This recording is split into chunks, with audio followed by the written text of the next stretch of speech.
Donkey's जो हैं वो बल्क में एक्सपोर्ट होते हैं, तो इसलिए कंट्रीज अपने फॉरेक्स रिजर्व में डॉलर्स और गोल्ड वगैरह रखते हैं। ਦੱਸੋ ਅਸੀਂ ਖੋਤੇ ਪਾल भी रहे हैं ਤੇ खोते एक्सपोर्ट भी कर रहे हैं। पाकिस्तान आर्मी बिल्कुल ठीक करती है, बहुत अच्छी है, मुझे भी को नहीं चाहिए घर में। अभी तक यही कर रहे हैं। अब तो चलो एड नहीं मिल रही, लेकिन हम लोन की शक्लों में पैसे मांग रहे हैं। कभी हम IMF से ले रहे हैं, कभी चाइना से ले रहे हैं, कभी सऊदीया से ले रहे हैं, और उसी तरह मांग के रिजर्व बनाए हुए हैं। कुछ नहीं कर रहे हम प्रोडक्शन के ऊपर के, कुछ तो बेच लें दुनिया को। तंग करने में हम आ गए हैं बस। हेलो, कैसे आप सब? उम्मीद है आप सब ठीक होंगे, खैरियत से होंगे। हम भी ठीक है। मैं किरण हूँ, ये नोमान है और हम लाहौर पाकिस्तान से हैं। आज की इस वीडियो को शुरू करने से पहले हमेशा की तरह हमारे चैनल को सब्सक्राइब करें बेल आइकन के साथ। बिल्कुल, उससे क्या होगा, जितने भी हमारे वीडियोस हैं उनके नोटिफिकेशन आपको मिलते रहेंगे। बिल्कुल। और आज की जो वीडियो है ये थोड़ी सी लंबी वीडियो, तो हम जल्दी जल्दी स्टार्ट करेंगे। वीडियो है जी नीतीश की, नीतीश राजपूत भाई की, और इनका टाइटल है जी पाकिस्तान क्राइसिस एक्सप्लेन्ड। अच्छा, ये वीडियो थोड़ी पुरानी है, लेकिन पाकिस्तान के आज भी क्राइसिस वैसे ही हैं। तो ये अब मेरे ख्याल में क्राइसिस के वर्ड सुन के ना हमें ऐसा लगेगा जैसे ये अभी कल ही वीडियो बनाई हुई है। ठीक है, तो देखते हैं वीडियो में क्या है। और ये हमें जिसने सजेस्ट किया, मैं उसका नाम ले लेता हूँ। अच्छा जी, मुनीश चौधरी की सजेशन है। उसमें लिखा है जी कि आपको नीतीश राजपूत की वीडियो देखनी चाहिए, पाकिस्तान क्राइसिस। अगर आपको मजा ना आया तो मैं मूंछें कटवा दूंगा। भाई अगर आपकी पहली मूंछें ना हो तो नहीं भाई, मूंछें कटवाने की जरूरत नहीं है। एक डायलॉग है ना, मूंछ नहीं तो कुछ नहीं, लेकिन मूंछें कटाने की जरूरत नहीं है। आई एम श्योर कि मजा आएगा। नीतीश की वीडियो बहुत अच्छी होती है। सो हम वीडियो को स्टार्ट करते हैं, बाकी की बातें वीडियो में बात करेंगे। So let's start the video. 1 2 3 start.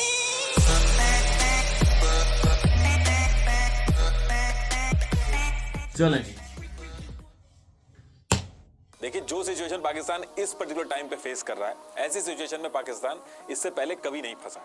Shopping complex और मॉल्स को 8:30 बजे से पहले बंद करने के ऑर्डर आ गए। इलेक्ट्रिसिटी सिस्टम कोलैप्स करने की स्टेज पे है। गेहूं की शॉर्टेज हुई है, और कई केसेस में तो ऐसा देखा गया है कि जो गेहूं से भरे ट्रक हैं उसके पीछे लोग बाइकों से पीछा कर रहे हैं। सिर्फ एक साल में पाकिस्तान की करेंसी 40% गिर के 267 पाकिस्तानी रुपीस तक पहुंच गई है। ब्लैक आउट इससे पहले भी होते थे पाकिस्तान में, 2015 में, 2021 में भी हुए थे, लेकिन इस लेवल के नहीं हुए थे। सिर्फ पावर कट से होने वाले लॉसेस की वजह से पाकिस्तान की जीडीपी 4% तक नीचे गिर गई है। पावर कट की वजह से पाकिस्तान का टेक्सटाइल मैन्युफैक्चरिंग सेक्टर ये पूरी तरीके से नीचे आ गया है, और जो फॉरेक्स एक्सचेंज है वो $3 बिलियन से भी कम पे आ गया है, श्रीलंका के बराबर पहुंच गया। अब आपके कई क्वेश्चन होंगे कि ये सब अचानक से क्यों शुरू हो गया। बांग्लादेश पाकिस्तान से भी पीछे है, वो आगे कैसे निकल गया, लेकिन पाकिस्तान कैसे पीछे रह गया। पाकिस्तान की एक्चुअल में दिक्कत क्या है, जिसको सबसे ज्यादा एड मिलती है पूरे दुनिया भर से, वो सबसे ज्यादा पीछे क्यों रह गया। और दुनिया में इतनी गरीब कंट्रीज हैं जिनका पाकिस्तान से भी बुरा हाल है, लेकिन उसके बाद भी ज्यादा पैसा जो है वो पाकिस्तान को क्यों मिलता। अब देखिए, इससे पहले कि मैं करंट सिचुएशन की बात करूं कि इस बार पाकिस्तान को पैसे मिलने में दिक्कत क्यों आ रही है, IMF क्यों पीछे हट रहा है, या फिर US, इमरान खान और आर्मी का क्या रोल है, इस पूरी सिचुएशन को समझने के लिए पहले आपको रूट कॉज समझना पड़ेगा। पाकिस्तान। अच्छा, ये सारी बातें अभी 2 मिनट की वीडियो भी नहीं चली, सारी बातें जो ये बता रहा है ना भाई, ये आज भी स्टिल वैसे ही है।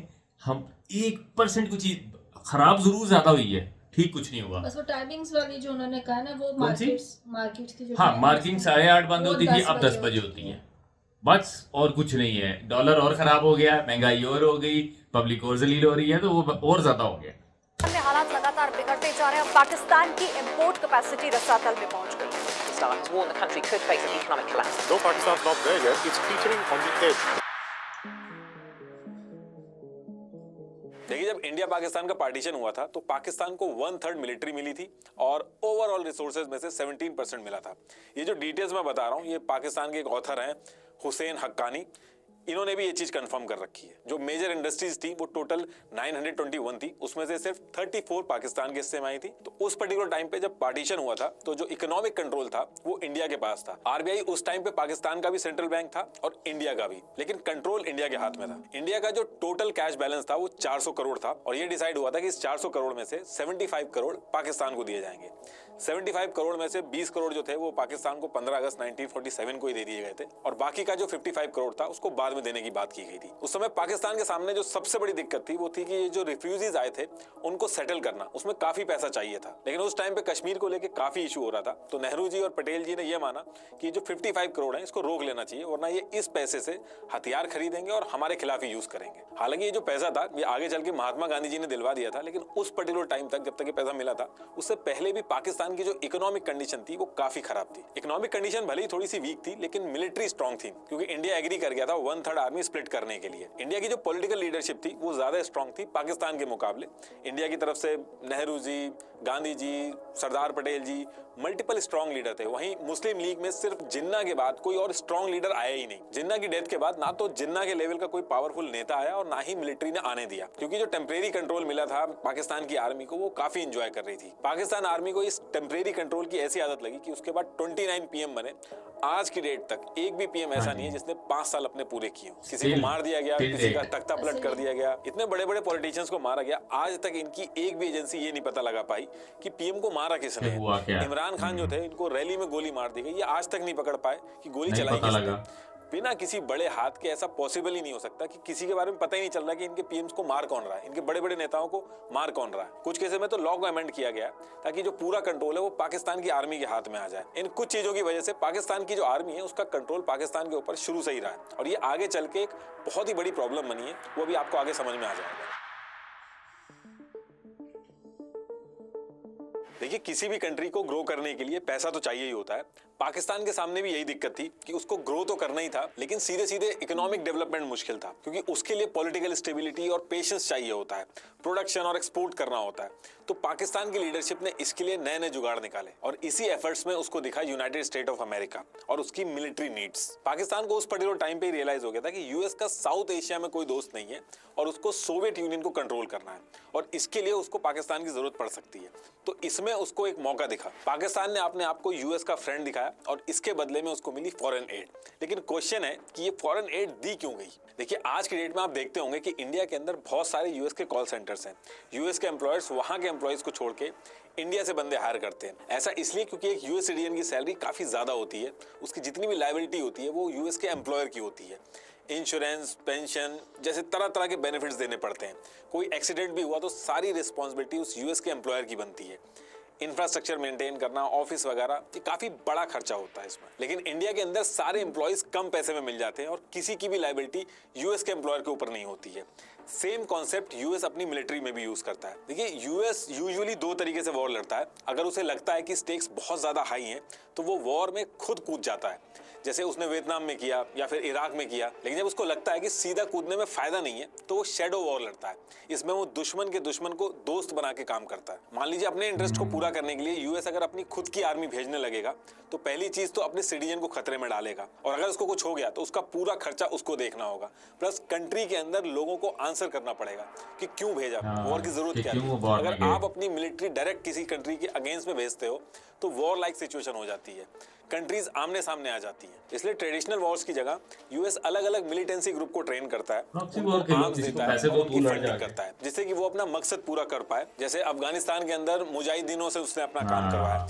कई ऐसे मिलिटेंसी ग्रुप होते हैं, मुजाहिदीन होते हैं, जो पैसे लेके भी लड़ाई करते हैं। अभी जो रशिया यूक्रेन वॉर चल रही है उसमें भी आप अगर सर्च करोगे तो रशिया ने सीरियन फाइटर्स को पैसा देके रिक्रूट किया है, जिन्हें मर्सिनरीज भी बोलते हैं। ये पैसा लेके यूक्रेन के खिलाफ लड़ रहे हैं, और इस मॉडल में रिस्क एकदम कम होता है। आपको भारी भारी सैलरीज नहीं देनी होती है, आपको बस वेपन्स और ट्रेनिंग प्रोवाइड करानी होती है। और इस पूरे गेम में पाकिस्तान पूरे एरिया का एक ट्रेनिंग सेंटर बन गया है, और इस ट्रेनिंग सेंटर को बनाया पाकिस्तान मिलिट्री ने। जब इंडिया और पाकिस्तान आजाद हुए थे तो उस पर्टिकुलर टाइम पे 2 ही सुपर पावर थी, एक यूएसए और दूसरी सोवियत यूनियन, जो अभी रशिया कहते हैं जिन्हें। सोवियत यूनियन का साउथ एशिया में बहुत ही ज्यादा इन्फ्लुएंस था, इंडिया का झुकाव भी सोवियत यूनियन की तरफ ही था। ऐसे में यूएस को पाकिस्तान एक ऑप्शन की तरह देखता था। यूएस अफगानिस्तान में अपना कंट्रोल पाने के लिए सोवियत यूनियन के खिलाफ मुजाहिदीन तैयार करता है, और इन सब की ट्रेनिंग का जिम्मा लेता है पाकिस्तान। तो जब सोवियत यूनियन और अफगानिस्तान के बीच में लड़ाई चल रही थी तो उसमें रेदर देन यूएस ने अपनी मिलिट्री उतारने के मुजाहिदीन को रेडी किया।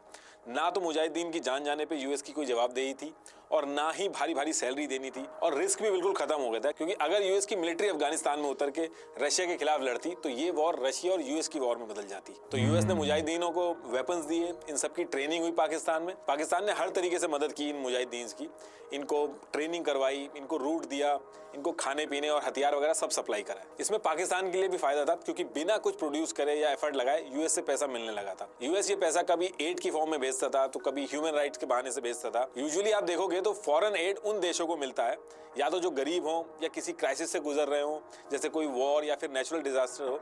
लेकिन पाकिस्तान को एड मिलता था उसकी स्ट्रेटेजिक लोकेशन की वजह से, उसकी यूजफुलनेस की वजह से। इनफैक्ट साल का एक बजट भी फिक्स कर दिया गया था जिसमें बिलियंस ऑफ डॉलर्स आते थे पाकिस्तान को यूएस की तरफ से। लेकिन पाकिस्तान ये जो सेंटर्स थे और ये जो पैसा था और ये जो मुजाहिदीन थे, इनका यूज कश्मीर में भी करने लगा। 1964 तक पाकिस्तान में आने वाली जितनी भी फॉरेन एड्स आती थी, ये इनके जीडीपी का 5% का हिस्सा बन गई थी। लेकिन इन सबके बीच में पाकिस्तान ये भूल गया था कि इन सबके बीच में बिना मतलब किसी और की लड़ाई उसने अपने सरदर्दी पे ले ली थी। लेकिन पाकिस्तान की जो जनता थी और गवर्नमेंट थी वो यूएस के इस एड और पाकिस्तान का अफगानिस्तान में हेल्प करने से बिल्कुल खुश नहीं थी। जनता का ये मानना था कि अफगानिस्तान में ये भी हमारे जैसे ही मुस्लिम्स हैं और हम अपने ही भाइयों को मरवा रहे हैं। वहीं गवर्नमेंट इसलिए खुश नहीं थी क्योंकि एड की वजह से मिलने वाला जो पैसा था वो बस आर्मी तक ही पहुंच पाता था, क्योंकि करप्शन की वजह से पैसा नीचे तक पहुंच ही नहीं पाता था और पाकिस्तान का एक्सपोर्ट और प्रोडक्शन इतना कोई खास नहीं था।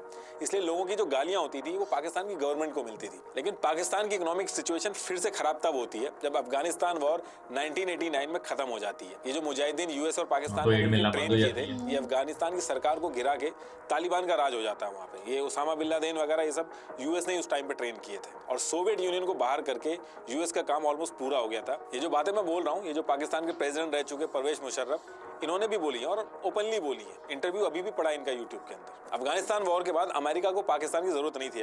अब इस चीज का आप अंदाजा इस चीज से लगा सकते हैं कि 1989 में यूएस ने पाकिस्तान को सीधे सीधे $452 मिलियन की एड दी थी, जो 1998 तक घट के $5.4 मिलियन रह गई थी। बांग्लादेश, इंडिया जब एक्सपोर्ट करके अपनी इकोनॉमी को धीरे धीरे आगे बढ़ा रहे थे, तब पाकिस्तान की मिलिट्री एड से खुश हो रही थी।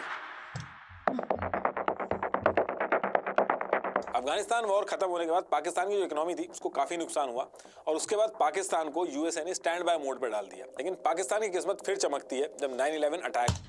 मैं ये सोच रहा हूँ कि इतनी देर से पैसे मांग रहे हैं और उसको इकोनॉमी का हिस्सा बना दिया है। अब इकोनॉमी आपकी चल ही अगर मांगने पे रही है और जिस दिन मिलना बंद हो गया उस दिन इकोनॉमी गई। ऐसे ही है। मतलब क्या ही है यार ज़ेन इनका। अभी तक यही कर रहे हैं। अब तो चलो एड नहीं मिल रही, लेकिन हम लोन की शक्लों में पैसे मांग रहे हैं। कभी हम IMF से ले रहे हैं, कभी चाइना से ले रहे हैं, कभी सऊदीया से ले रहे हैं और उसी तरह मांग के रिजर्व बनाए हुए हैं।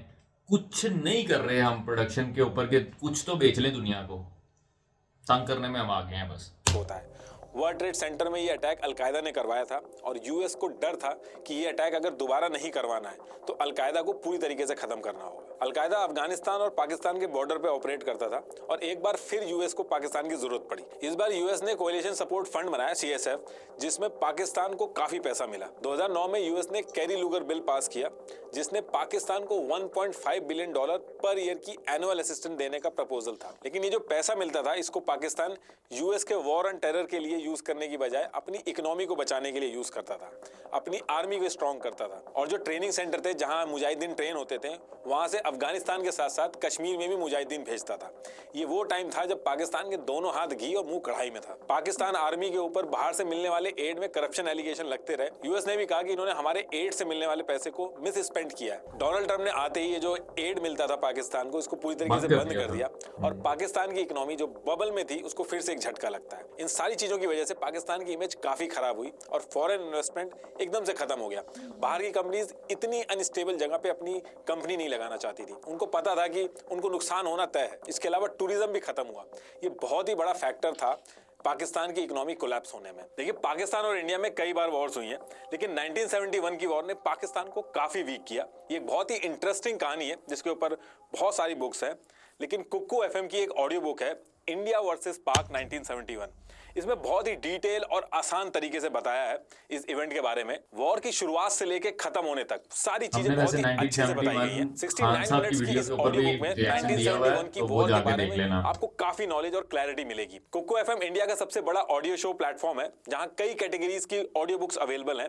History, entertainment, comedy, crime, motivation से लेकर साइंस और फिटनेस तक। तो आप भी जरूर सुने अपनी मनपसंद ऑडियो बुक कुक्कू FM पर। मुझे पर्सनली इसमें ऑटोबायोग्राफी सुनना बहुत ही अच्छा लगता है। कुक्कू FM काफी अच्छा प्लेटफॉर्म है जिस पे आप रेगुलर काम करते हुए या ट्रैवल करते हुए बहुत अच्छी ऑडियो बुक सुन सकते हैं काफी कम प्राइस पर। और मेरा कूपन कोड NR50 यूज करके आपको फर्स्ट मंथ के सब्सक्रिप्शन पर 50% का डिस्काउंट भी मिलेगा। That is at ₹49 only. तो डाउनलोड कीजिए Kuku FM, link is in the description box. तो टॉपिक पे वापस आते हैं।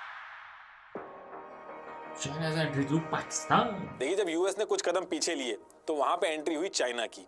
और फिर यहाँ पे चाइना ने लोन पे लोन देना स्टार्ट किए और हाँ जी। इस वजह से पाकिस्तान की इकोनॉमी जो एक बबल में थी उसका प्रॉपर टेस्ट नहीं हो पाया। दुनिया में अलग अलग तरह के देश हैं, कुछ की इकोनॉमी ऑयल से चलती है, कुछ की इकोनॉमी मैन्युफैक्चरिंग से चलती है या फिर आईटी सेक्टर से चलती है, कुछ की एग्रीकल्चर से भी चलती है, लेकिन पाकिस्तान की इकोनॉमी एड और लोन से चलती है। पाकिस्तान एक एड डिपेंडेंट कंट्री है। जिस तरीके से पाकिस्तान यूएस के लिए एक स्ट्रेटेजिक लोकेशन है, ठीक उसी तरीके से पाकिस्तान चाइना के लिए भी एक स्ट्रेटेजिक लोकेशन है। इंडिया को टैकल करने में चाइना को बहुत ही आसानी रहती है। इंडिया जब तक पाकिस्तान में उलझा रहेगा, चाइना आराम से रहेगा। यही रीजन है कि चाइना ने पाकिस्तान के अंदर न्यूक्लियर पावर प्लांट बनाने में उसको मदद करी और कई एनालिस्ट तो ये भी मानते हैं कि चाइना ने पाकिस्तान को न्यूक्लियर प्रोग्राम बनाने में भी मदद करी। अब देखिए, अगर आप हमारी वीडियो देखते हैं तो आपको चाइना की जो डेट ट्रैप स्ट्रेटेजी है वो ऑलरेडी पता होगी, लेकिन मैं फिर भी मोटा मोटी बता देता हूँ। चाइना पहले मार्केट रेट से ज्यादा इंटरेस्ट पे लोन देता है, फिर जो लोन आपको बाहर से 30 साल के टेन्योर पे मिलता है उसी को चाइना अप्रॉक्स 15 साल के लिए देता है। उसके बाद जिस चीज के लिए चाइना लोन देता है, मान लीजिए वो कह रहा है कि आपकी कंट्री में हम पावर प्लांट बनाएंगे, तो बनाने से लेके हर चीज में चाइनीज वर्कर और कंपनीज होती हैं। हाँ। तो जो पैसा वो लोन देते हैं वो उसी देश से कमा के एक बिजनेस करके निकल जाते हैं और ऑन पेपर पे वो लोन एज इट इज बना रहता है और लोन का जो इंटरेस्ट है वो बढ़ता रहता है। इनके क्लॉज में ये पहले से ही मेंशन करवाते हैं कि अगर लोन नहीं दे पाए तो वो जगह चाइना की हो जाएगी। इसी तरीके से श्रीलंका का जो हम्बनटोटा पोर्ट था वो चाइना के पास पहुंच गया। फिर इन्हीं सारी स्ट्रेटेजिक लोकेशन का यूज करके ये उस एरिया में रूल करते हैं। अब आप कहोगे ये जो स्ट्रेटेजी आप बता रहे हो ये तो बच्चे को पता है, तो पाकिस्तान के जो लीडर हैं, मिलिट्री है, उनको नहीं पता होगा। तो देखिए, आपने कहावत सुनी होगी कि कुछ तो रही होंगी मजबूरियां, यूं ही कोई बेवफा नहीं होता। तो क्या क्या मजबूरियां रही हैं इनकी, जब मैं अभी आगे आईएमएफ की बात करूंगा तो उसमें समझाऊंगा। हाँ जी, सी पैक का चाइना ने पाकिस्तान के साथ मिलकर अपने belt and road initiative BRI के under China Pakistan economic corridor CPEC 2015 में बनाना शुरू कर दिया और ये ग्वादर में भी एक पोर्ट डेवलप कर रहा है और जितना पैसा चाहिए चाइना बहुत ही आराम से दे रहा है और पाकिस्तान भी खुश है कि IMF से लोन लेने में बहुत ही ज्यादा झिकझिक होती है और चाइना बहुत आराम से दे रहा है। चाइना ने अभी तक $30 बिलियन से ज्यादा पाकिस्तान को लोन दिया है और कुछ भी वापस नहीं आया। चाइना को भी पता है कि वो पैसा वापस नहीं आएगा, लेकिन स्ट्रेटेजिक लोकेशन में एडवांटेज उसको मिल रहा है। यहाँ वही सेम डेट ट्रैप वाला मॉडल चलता है। सारे वर्कर्स, कंपनीज वगैरह चाइना से ही आएंगे। ये जो चीज मैं आपको बता रहा हूँ, ये इमरान खान ने भी शुरू में अपनी जनता को समझाने की कोशिश की थी और उसका जब टाइम आया था तो उस टाइम पे उसने काम भी रुकवा दिया था CPEC का, लेकिन इस सब के लिए अब काफी देर हो गई है। देखिए, CPEC से पाकिस्तान के अंदर खूब इंफ्रास्ट्रक्चर डेवलप हुआ, पैसा भी आया, इन सब चीजों से पाकिस्तान खुश होता है और सड़कें भी बन रही हैं, विकास भी हो रहा है, लेकिन एक्चुअल में ये एक डेट बेस्ड इकोनॉमी है जो सिर्फ एड्स और लोन के भरोसे चल रही है। IMF ने भी मल्टीपल टाइम समझाया पाकिस्तान को कि CPEC से दूर रहना ही पाकिस्तान के लिए ठीक है। कोई नया नेता आके अगर ये सारी चीजें सही भी करने लगे तो वो हो नहीं सकता, क्योंकि बहुत ही पहले से चल रहा है और अब एड लेना इनकी मजबूरी बन गया है। जनता वरना PM को ही गाली देने लगेगी। इसको ऐसे समझ लीजिए, किसी के पास मल्टीपल कार्ड है, वो बस इस क्रेडिट कार्ड की पेमेंट उस कार्ड से कर दे रहा है, कभी दूसरे कार्ड की पेमेंट किसी तीसरे कार्ड से कर दे रहा है। इससे EMI तो बचा ले रहा है वो, लेकिन एक्चुअल में उसकी प्रॉब्लम सॉल्व नहीं हो रही है। कर्जा उसके ऊपर उतना ही है, बल्कि इंटरेस्ट और बढ़ रहा है। सेम इसी कॉन्सेप्ट पे पाकिस्तान की इकोनॉमी भी चल रही है। कुछ प्रोड्यूस नहीं कर रहे हैं, एक्सपोर्ट नहीं कर रहे हैं, बस लोन लेते हैं और उस लोन को चुकाने के लिए एक और लोन लेते हैं। यही रीजन है कि आप देखोगे कि किसी और कंट्री के लिए बेगर वर्ड यूज नहीं होता है, पाकिस्तान के केस में यूज किया जाता है। हमारा PM करता है, ने ऑन रिकॉर्ड बोला है कि beggars cannot be choosers. Beggars can't be choosers. क्या कह सकते हैं आप? देखिए, बात तो सही है, लेकिन है ना, बात तो क्या है, सही है, लेकिन बात है रसवाई की। अब उन शहबाज शरीफ, मुझे बिल्कुल कोई पॉलिटिशियन अच्छा नहीं लगता, लेकिन शहबाज शरीफ ने अगर बोला है, उन जनाब ने अगर बोला है, तो देखो बुरा सबको लगा था, लेकिन बात बिल्कुल ठीक थी। जब तक आप मांगते रहोगे ना दुनिया से, आप कुछ प्रूव नहीं करवा सकते, कुछ नहीं चूज कर सकते। बहुत सही है। देखिए, पाकिस्तान का जो करंट क्राइसिस है उसने दशकों से जो फाइनेंशियल मिसमैनेजमेंट हो रहा है उसके ऊपर फोकस वापस से ला दिया है और इस मैनेजमेंट का सबसे इंपॉर्टेंट प्लेयर है पाकिस्तान आर्मी। और ये मैं इसलिए नहीं कह रहा हूं क्योंकि मैं इंडियन हूं तो बुराई करूंगा ही। आप दुनिया के किसी भी न्यूज आउटलेट में पाकिस्तान के बारे में पढ़िएगा, आपको पाकिस्तान आर्मी का एग्जैक्टली रोल क्या है वो आपको पता चल जाएगा। पाकिस्तान अपने डिफेंस बजट में जरूरत से ज्यादा खर्च करती है। पिछले साल का पाकिस्तान का टोटल बजट 9,502 बिलियन रुपीस का था, जिसमें से 1,523 बिलियन रुपीस खाली डिफेंस पे गया है, यानी कि टोटल बजट का 15% से भी ज्यादा। लोन का इंटरेस्ट पेमेंट करने के बाद पाकिस्तान की इकोनॉमी का सबसे बड़ा हिस्सा जो है वो डिफेंस में जाता है। पाकिस्तान आर्मी ने 1947 के बाद आधे से ज्यादा टाइम पाकिस्तान को रूल किया है और इनके पास सिक्योरिटी और फॉरेन पॉलिसी में बहुत ज्यादा पावर है। ये लोग उसको ही PM बनाते हैं जो इनके हिसाब से चलता है। इनके बिना पाकिस्तान में देखो, मैं इस सेक्शन के ऊपर मैं कुछ नहीं बोलूंगा। बिल्कुल ठीक करती है भाई, पाकिस्तान आर्मी बिल्कुल ठीक करती है, बहुत अच्छी है। मुझे भी होनी चाहिए घर में। बिल्कुल ठीक करते हैं। कोई भी इलेक्शन नहीं जीत सकता।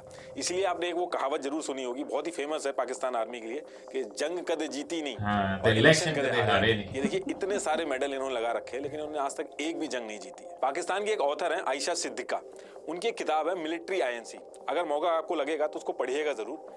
पाकिस्तान की आर्मी पूरे देश का पैसा कैसे घुमा रही है, इकोनॉमी को कैसे कंट्रोल कर रही है, बहुत ही बढ़िया तरीके से उसमें बताया। आपने कभी सुना है कि कोई आर्मी कपड़े, साबुन, तेल ये सब बेचती हो? ये दुनिया की अकेली आर्मी है जो सीमेंट, कपड़े, मीट, इंश्योरेंस, रियल एस्टेट ये सब बेचती है। इनकी आर्मी पाकिस्तान की रियल एस्टेट को कंट्रोल करती है और हर जनरल को रिटायरमेंट के बाद प्लॉट पे प्लॉट मिलते हैं। पाकिस्तान आर्मी की नेटवर्थ 1 लाख करोड़ से भी ज्यादा की है। इनकी आर्मी के अगर टॉप 100 ऑफिसर्स की वेल्थ का अंदाजा लगाया जाए तो 35,000 करोड़ से भी ज्यादा की वेल्थ है। इनके बच्चे सब बाहर पढ़ते हैं, यूके में इनके घर हैं, जबकि एक आम पाकिस्तानी ये सब सपने में भी नहीं सोच सकता जो ये लोग करते हैं। पाकिस्तान आर्मी ने फाउंडेशन और ट्रस्ट का एक नेटवर्क बना रखा है जो पाकिस्तान के अंदर सारी चीजें ओन करते हैं, जैसे फौजी, शाहीन और बहरिया फाउंडेशन, जिनको आर्मी, एयरफोर्स और नेवी चलाते हैं। इनमें से फौजी फाउंडेशन सबसे बड़ी है। पाकिस्तान के अंदर ब्रेड तक भी मिलिट्री कंट्रोल बेकरी से बनती है। पाकिस्तान के बैंक को भी आर्मी ओन करती है और हैवी इंडस्ट्री का 1/3 और टोटल प्राइवेट एसेट का 7% हिस्सा प्रॉपर्टी जो है डिफेंस हाउसिंग अथॉरिटी, बैंक जो है अस्करी बैंक, बिल्डिंग जो है अस्करी बिल्डिंग, ठीक है, और जितना कैंट एरिया है वो सब ऐसे ही है। आर्मी ओन करती है। पहले कमाते हैं और फिर लॉ में अमेंडमेंट करा के अपना फायदा करवाते हैं। आर्मी वेलफेयर ट्रस्ट और फौजी फाउंडेशन को इनकम टैक्स से भी छूट मिलती है और इस वजह से इनके सामने जो प्राइवेट कंपनीज हैं वो इनके सामने टिक नहीं पाती हैं। इनकी आर्मी के पास पावर और पैसा दोनों है। आप कभी नहीं देखोगे कि एक गरीब देश की आर्मी इतनी अमीर है। हर देश की एक आर्मी होती है, लेकिन यहाँ पे आर्मी का ही एक देश है। आप बोल सकते हो कि मैं गलत बता रहा हूँ, लेकिन आप खुद से भी एक बार चेक करिएगा कि पाकिस्तान आर्मी चीफ जो इससे पहले थे जावेद बाजवा, इनकी वाइफ की जो 2016 में वेल्थ थी वो 0 थी। जब जनरल साहब रिटायर हुए तो उनकी वाइफ की वेल्थ 220 करोड़ हो गई। उनकी वाइफ इतने टाइम में ऐसा कौन सा बिजनेस कर रही थी कि उनकी वेल्थ इतनी हो गई? और अगर पूरी बाजवा फैमिली की वेल्थ को देखा जाए तो 1270 करोड़ हो गई। ये लोग ऐसा कौन सा खजाना खोद रहे हैं जो इनकी वेल्थ इतनी ज्यादा हो गई है? सैलरी जोड़ दो आप, उसके हिसाब से इतनी वेल्थ नहीं बैठती है, लेकिन उसके बाद भी इतना पैसा आ कहां से रहा है? तो आप थोड़ा सा भी कॉमन सेंस लगाओगे तो आपको पता चल जाएगा कि कुछ तो गड़बड़ है इसमें। लेकिन ये सारी चीजें क्वेश्चन तब हो पाएंगी जब मीडिया ये सारे क्वेश्चन लेके आए। लेकिन मीडिया और सुप्रीम कोर्ट वगैरह हर जगह इनका कंट्रोल है। मल्टीपल ऑब्जर्वर्स का ये मानना है कि अगर पाकिस्तान की इकोनॉमी को ग्रो करना है तो इकोनॉमी में पाकिस्तान आर्मी का रोल जो है वो खत्म करना होगा। लेकिन इस डायरेक्शन में अगर कोई छोटा सा भी एफर्ट होता है तो उसको वहीं पे फेल कर दिया जाता है, उसको वहीं रोक दिया जाता है, क्योंकि इसकी वजह से पाकिस्तानी बिजनेसेस ग्लोबली कंपटीशन में नहीं आ पा रहे हैं और इनका जितना भी प्रॉफिट होता है वो सारा आर्मी के जनरल्स, रिटायर्ड जनरल्स को ट्रांसफर होता रहता है। पाकिस्तान आर्मी पाकिस्तान के सबसे बड़े रियल एस्टेट डेवलपर हैं। इनके पास 50 से ज्यादा हाउसिंग प्रोजेक्ट हैं, जिसमें इस्लामाबाद में 16,000 एकड़, कराची में 12,000 एकड़ की जमीन है जो इनको पाकिस्तान गवर्नमेंट से फ्री ऑफ कॉस्ट में मिली है। हायर अथॉरिटी में कोई भी हो जो भी इनके हिसाब से नहीं चलता उसको ये लात मार के निकाल देता है। पाकिस्तान के अंदर आर्मी की हेल्प से ही पीएम बनता है और जब पीएम बन जाता है तो वो आर्मी चीफ के हिसाब से ही चलता है। जनरल बाजवा ने इमरान खान को पीएम बनाया, इसके बदले में इमरान खान ने जनरल बाजवा का टेन्योर एक्सटेंड करवाया। लेकिन दिक्कत तब हुई जब जनरल बाजवा का टेन्योर खत्म हो रहा था और जनरल बाजवा अपने हिसाब से ही अपना आर्मी चीफ रखना चाहते थे। वो सैयद असीम मुनीर को अपना आर्मी चीफ बनाना चाहते थे। लेकिन इमरान खान के सामने भी दिक्कत थी। उनको ये पता था कि अगर सैयद असीम मुनीर आर्मी चीफ बनेंगे तो अगले इलेक्शन में वो उनको सपोर्ट नहीं करने वाले हैं। इसलिए जनरल बाजवा के खिलाफ जाके इमरान खान ने जनरल फैज को आर्मी चीफ बनाने की वकालत करी। इस सब के बीच में जनरल बाजवा ने इमरान खान को हटा के शरीफ को पीएम बनवा दिया और शरीफ ने आसिम मुनीर को आर्मी चीफ बना दिया। ये सारी चीजें मैं बता रहा हूँ ये अभी पिछले साल ही हुई हैं और इन सब चीजों की वजह से पॉलिटिकल इनस्टेबिलिटी आ गई है और ऊपर से 2022 में फ्लड भी आ गया था। 1/3 पाकिस्तान पूरा डूब गया था। करीब $30 बिलियन के अराउंड नुकसान हुआ था जिसने पाकिस्तान की कमर तोड़ दी थी। पाकिस्तान में जो ब्लैकआउट्स हो रहे हैं उसके पीछे भी चाइना ही है। इन्होंने सीपैक पे जब काम रुकवा दिया था तो चाइना थोड़ा सा नाराज हो गया था और चाइना ने सीपैक प्लान में जो पावर प्लांट्स थे उनको बंद करा दिया था क्योंकि पेमेंट का कुछ इशू हो गया था। अगर सीपैक पे काम चल रहा होता तो चाइना कभी ऐसा नहीं करता। अब क्योंकि पावर प्लांट की शॉर्टेज है इसलिए बचे हुए पावर प्लांट पे लोड बढ़ गया और पावर कट हो रहा है। बिना इलेक्ट्रिसिटी के तो देश नहीं चल सकता है। अब या तो बाहर से लोन मिले, कोई एड मिले, और अगर ऐसा नहीं हो पाता है तो कोई भी नेता आएगा उसकी मजबूरी बन जाएगा सीपैक के ऊपर काम शुरू करवाना। डे बाय डे जो पाकिस्तान की सिचुएशन है वो कंट्रोल से बाहर जा रही है। पाकिस्तान के अंदर सब्सिडाइज गेहूं लेने के लिए अफरा तफरी मची हुई है। लोग लंबी लंबी लाइनें लगा के खड़े हुए हैं, गेहूं के ट्रक्स के पीछे भाग रहे हैं और इस वजह से काफी जगहों पे भगदड़ मच गई है। हालात ऐसे हो गए हैं कि कई लोगों की जान तक चली गई है। पिछले साल जब रशिया और यूक्रेन की वॉर स्टार्ट हुई थी तो दुनिया भर के अंदर फूड क्राइसिस आ गया था। रशिया और यूक्रेन मिलकर दुनिया भर का 30% वीट सप्लाई कंट्रोल करते हैं। ये क्राइसिस इतना सीरियस था कि इंडिया को भी अपने यहाँ वीट एक्सपोर्ट पर बैन लगाना पड़ गया था। और अभी भी इंडिया के अंदर ये जो वीट के हाई प्राइसेस हैं ये गवर्नमेंट के लिए बहुत ही बड़ी सिरदर्दी बने हुए हैं। लेकिन इंडिया के पास वीट का बफर स्टॉक था जो पाकिस्तान के पास नहीं है, जिसकी वजह से वहां पे सोशल अनरेस्ट पैदा हो रहा है। और इनकी जो फॉरेक्स रिजर्व है वो भी बहुत हालत खराब है उसकी। $3 बिलियन से भी कम पे पहुंच गए हैं और पता नहीं कितने दिन तक ये टिकेंगे। ये बहुत ही कम अमाउंट है। देखिए, जब भी आप बाहर किसी कंट्री में जाते हैं तो इंडियन रुपीस को उस पर्टिकुलर कंट्री की करेंसी में चेंज करवाते हैं, क्योंकि आपको वहां की चीजें खरीदनी होती हैं। कोई भी कंट्री ऐसी नहीं है जो अपने देश में सारी चीजें प्रोड्यूस करती है।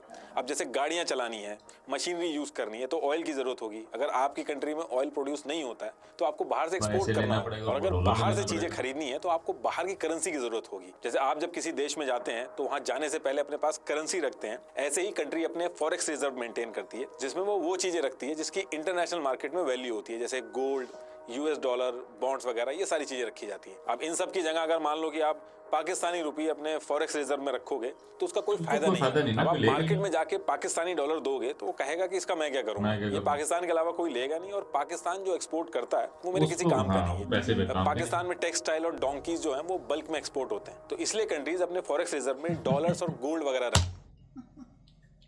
दसो ਅਸੀਂ खोते पाल भी रहे हैं ते खोते एक्सपोर्ट भी कर रहे हैं। अच्छा, जिनको पंजाबी समझ नहीं है मैं कह रहा हूँ बता देता हूँ। हम खोते यहाँ पर पाल भी रहे हैं और हम खोते एक्सपोर्ट भी कर रहे हैं जो ऑल ओवर वर्ल्ड में एक्सेप्टेड हो, ताकि देश की जरूरतें डेली बेसिस पे पूरी हो सके। आप सुनते होंगे कि इतने दिन का फॉरेक्स रिजर्व बचा है, तो इसका यही मतलब होता है। तो ये बहुत ही बड़ी दिक्कत है पाकिस्तान के लिए। अब पाकिस्तान की हालत एक तो वैसे ही कमजोर थी, उसके ऊपर से रशिया और यूक्रेन की वॉर बीच में आ गई। अब पाकिस्तान के भी जो फॉरेक्स रिजर्व है उसका जो मेजर हिस्सा है वो ऑयल और गैस प्रोडक्ट खरीदने में जाता है। लेकिन जब से ये वॉर शुरू हुई है गैस और ऑयल के प्राइसेस बहुत ही ज्यादा बढ़ गए हैं और पाकिस्तान के फॉरेन रिजर्व एकदम से खत्म हो गए। अच्छा, 2 साल पहले की वीडियो है ये, 2-2.5 साल पहले की। आज तक हमारे पास 15 दिन से ज्यादा फॉरेक्स के रिजर्व नहीं है। हम हर 15 दिन बाद पेट्रोल की प्राइस को रिव्यू करके या तो बढ़ाते हैं या फिर एक आधा पैसा कम करते हैं। बढ़ाना 6-6, 8-8, 10-10 रुपए ठीक है, लेकिन कम एक आधा पैसा होता है। तो ये आज तक हो रहा है। ये मुझे लग रहा है मैं कल की वीडियो देख रहा हूँ और ये वाकई ऐसे ही क्राइसिस थे वो अभी भी ऐसे ही चल रहे हैं। कुछ 1% मतलब सॉल्व हुआ होगा, बाकी खराब ही हुए हैं। इंडिया इसलिए बच गया क्योंकि इंडिया को रशिया ने डिस्काउंटेड रेट पे ऑयल दिया, लेकिन पाकिस्तान को गल्फ कंट्रीज से महंगे में ऑयल खरीदना पड़ा। अब पाकिस्तान के पास 2 ऑप्शन है, या तो कोई कंट्री इनको लोन दे या फिर कोई एड दे, किसी तरीके से हेल्प करे, या फिर ये IMF के पास जाए। IMF से भी ये लोग 13 बार लोन ले चुके हैं और एक बार भी नहीं लौटाए। एक गवर्नमेंट को लोन देना पूरी दुनिया में सबसे सेफेस्ट माना जाता है, लेकिन पाकिस्तान के केस में ऐसा नहीं है। यहाँ पे लोन देना खतरे से खाली नहीं है क्योंकि वापस नहीं मिलता। अब देखिए, आप ये भी कह सकते हो कि लोन तो वर्ल्ड बैंक भी देता है, तो IMF का नाम क्यों आ रहा है? ये वर्ल्ड बैंक से अलग कैसे है?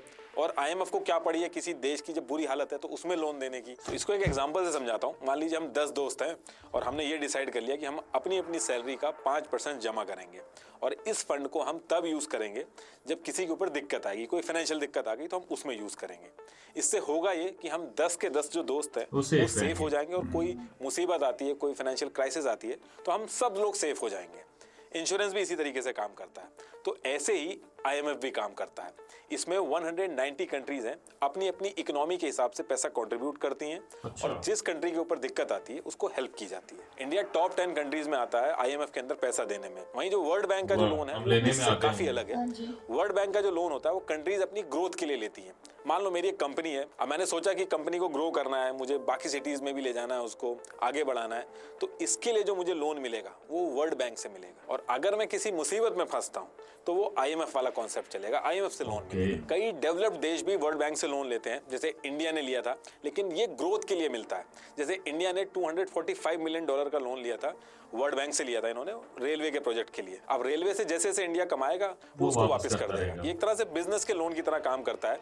वही IMF की एंट्री तब होती है जब किसी कंट्री का बुरा टाइम चालू होता है, और IMF जो लोन देता है उससे पहले शर्तें रखता है कि लोन तो देंगे लेकिन उससे पहले अपनी कंट्री में आपको कुछ चीजें चेंज करनी होगी। और IMF एक साथ लोन नहीं देता। अगर आप एग्जाम्पल के तौर पे मान लो कि 1 लाख रुपए हैं तो उसको वो 2-3 साल में धीरे धीरे करके देगा, और वो तब देगा जब आप उसके बताए हुए रूल्स फॉलो करोगे। जैसे पाकिस्तान के अंदर IMF ने ये सारे रूल्स फॉलो करने को बोले हैं, लेकिन पाकिस्तान ने ये जो रूल्स हैं वो फॉलो नहीं किए हैं, और IMF इस बार इनको काफी परेशान कर रहा है लोन देने में।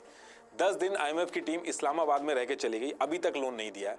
वो कह रहे हैं कि पाकिस्तान रूल्स ही फॉलो नहीं कर रहा है, और इनके जो रूल्स हैं IMF के, पाकिस्तान के लिए उनको फॉलो करना बहुत ही ज्यादा टफ हो गया। IMF के रूल के हिसाब से पाकिस्तान को गैस, इलेक्ट्रिसिटी, पेट्रोल, इन सब के जो प्राइस हैं उनको बढ़ाने चाहिए, लेकिन पाकिस्तान उल्टा कर रहा है, उनको सब्सिडीज दे रहा है। और पाकिस्तान अच्छा, ये इमरान खान के दौर की वीडियो है। तो खान ने काफ़ी जो है वो तंग कर रखा था। उन्होंने ना ये IMF की शर्तें फॉलो नहीं की हुई थी, तो पैसे नहीं मिल रहे थे। जैसे ही खान साहब उतरे हैं और शहबाज शरीफ साहब आए हैं, तो उसके बाद इन्होंने नेगोशिएशन करके पेट्रोल 150 से 300 पे ले गए, गैस को डबल किया, इलेक्ट्रिसिटी के प्राइसेस को डबल किया, और फिर बाद में मांग लिया। की मजबूरी, अगर सब्सिडी नहीं देगा तो जो अभी महंगाई चल रही है उससे और ज्यादा हो जाएगी। तो पाकिस्तान जो है वो दोनों तरफ से फंसा हुआ है। IMF ने जो आर्मी के जो ऑफिशियल्स हैं उनकी जो टैक्स रिपोर्ट है वो भी मांगी है, ताकि पता चल सके कि सारा पैसा जा कहां से रहा है। एक गरीब देश में आर्मी कैसे अमीर हो रही है, उस पर कोई इफेक्ट क्यों नहीं पड़ रहा है। इसके साथ साथ आर्मी का जो बजट है IMF उसमें भी कटौती करने को कह रहा है, और यही कुछ रीजन है कि पाकिस्तान की आर्मी IMF की बजाय बाकी कंट्रियों से लोन ले लेगी, उनसे एड ले लेगी, उनसे जाके पैसे मांग लेगी, लेकिन IMF को अवॉइड करती है। इस बार भी देखना आपको अचानक से सुनाई में आएगा कि इस कंट्री ने रिलीफ पैकेज दे दिया, क्योंकि जाके अंदर सीक्रेट डील कर लेते हैं। दूसरी चीज इसमें यह भी है कि जो पाकिस्तान की गवर्नमेंट है वो चाहती है कि इंडिया से रिलेशन सुधरें, क्योंकि तभी ट्रेड होगा, तभी पॉलिटिकल स्टेबिलिटी आएगी। लेकिन पॉलिटिकल एनालिस्ट जो हैं वो ये मानते हैं कि पाकिस्तान आर्मी कभी नहीं चाहती कि इंडिया से रिलेशन सुधरें, क्योंकि अगर इंडिया से रिलेशन सुधर गए तो ये जो हजारों करोड़ का बजट लिया जाता है आर्मी के नाम पे, उस पर क्वेश्चन उठेंगे। इसलिए आप नोटिस करोगे जब भी दोनों देश के बीच में कोई ट्रीटी होती है या कोई नजदीकियां आती है या कोई बातचीत शुरू होती है, तो अचानक से टेररिस्ट अटैक हो जाता है। 2008 में पाकिस्तान के फॉरेन मिनिस्टर बातचीत करने दिल्ली आए, मुंबई में टेररिस्ट अटैक हो गया। 2016 में मोदी जी पाकिस्तान नवाज शरीफ से मिलने गए, उसके आते ही 1 हफ्ते के अंदर पठानकोट में टेररिस्ट हमला हो गया। पाकिस्तान के प्रेसिडेंट आसिफ अली जरदारी ने कहा था कि हम इंडिया के साथ no first use policy accept करना चाहते हैं, यानी कि अगर वॉर हुई तो पहले हम न्यूक्लियर वेपन यूज नहीं करेंगे। जैसे ये बात बोली गई, जैश ए मोहम्मद ने टेररिस्ट हमला कर दिया। पाकिस्तान के PM नवाज शरीफ और इंडिया के PM अटल बिहारी वाजपेयी जी 1999 में जब लाहौर डिक्लेरेशन साइन किया था इन्होंने, तो जो उस टाइम के आर्मी चीफ थे परवेज मुशर्रफ, उन्होंने बिना अपने PM को बताए कारगिल का हमला प्लान किया और उसको एग्जीक्यूट भी कर दिया, और बाद में तख्ता पलट करके PM को हटा दिया। पाकिस्तान की जनता है उसको बहुत ही अलग लेवल पे लूटा गया। इनके जो चीफ जस्टिस है उन्होंने डैम के नाम पे पैसा इकट्ठा कराया, आतिफ असलम जो सिंगर है उन्होंने भी इसमें डोनेट किया था। वो डैम बना ही नहीं और उसका पैसा सारा जेब में चला गया। PIA पाकिस्तान इंटरनेशनल एयरलाइन, इनका एक सीनियर ऑफिसर था, वो यूरोप में जाके इनका प्लेन ही बेचा है। तो मतलब जितने भी डिपार्टमेंट है, जितनी भी पाकिस्तान की जनता है, उसको हर तरफ से लूटा जा रहा है। देखिए पाकिस्तान की जो करंट सिचुएशन है वो किसी लोन या फिर किसी एड से नहीं सुधरेगी। लॉन्ग रन में पाकिस्तान की जो सिचुएशन है वो आर्मी से हट के जब चीजें पॉलिटिशियंस के हाथ में जाएंगी तभी सुधर पाएंगी।